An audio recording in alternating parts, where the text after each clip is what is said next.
دیکھو ڈاکٹر اسرار رحمۃ اللہ علیہ کی جو پیش گوئیاں ہیں، کل کسی نے مجھے بھیجا کہ ڈاکٹر اسرار نے تو پہلے کہا تھا افغانستان پاکستان پہ حملہ کرے گا، مجھے ویڈیو بنا کے بھیجی، میں نے کہا وہ ہمارے لیے قابل احترام ہے، لیکن ڈاکٹر اسرار نے حامد کرزئی کے بارے میں کہا تھا، آگے پورے کلپ میں حامد کرزئی کا نام بھی ہے، وہ کسی نے کٹ کر کے آدھا چلا دیا۔ میں نے کہا دیکھو ڈاکٹر اسرار بھی نہ عالم الغیب تھے، انہوں نے کہا شاہ ولی اللہ نے بھی کہا تھا، میں نے کہا نہ شاہ ولی اللہ عالم الغیب تھے۔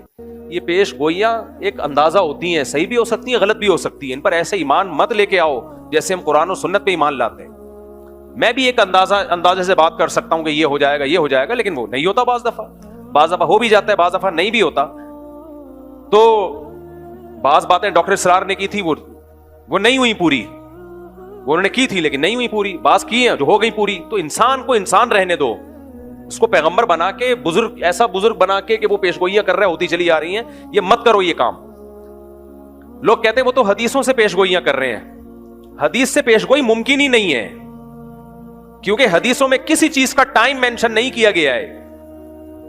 یہ میں اپنی طرف سے نہیں کہہ رہا، یہ پہلے لکھ چکے ہیں علماء اور محدثین، چونکہ تاریخ میں دیکھا ہے علماء محدثین نے کہ حدیثوں سے لوگ تانے بانے ملا کے ایک پریڈکشن کرتے ہیں، ایک پیش گوئی کرتے ہیں، اور پھر اس کے حساب سے ماحول بنانا شروع کر دیتے ہیں، حالانکہ حدیث میں اس کا وہ ٹائم مینشن نہیں ہوتا، اور پھر یا تو اس کے نام پہ کوئی فساد پھیلا دیتے ہیں، یا پھر سادہ لوگ جب دیکھتے ہیں کہ یہ ہونے والا تھا لیکن ہوا نہیں تو ان کا حدیثوں سے ایمان اڑ جاتا ہے۔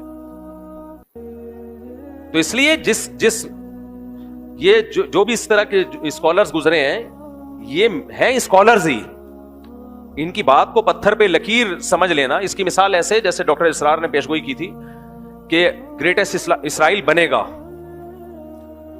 جو پورا مکہ مدینہ اور یہ سب چیزیں، یہ سب اسرائیل میں داخل ہو جائیں گے۔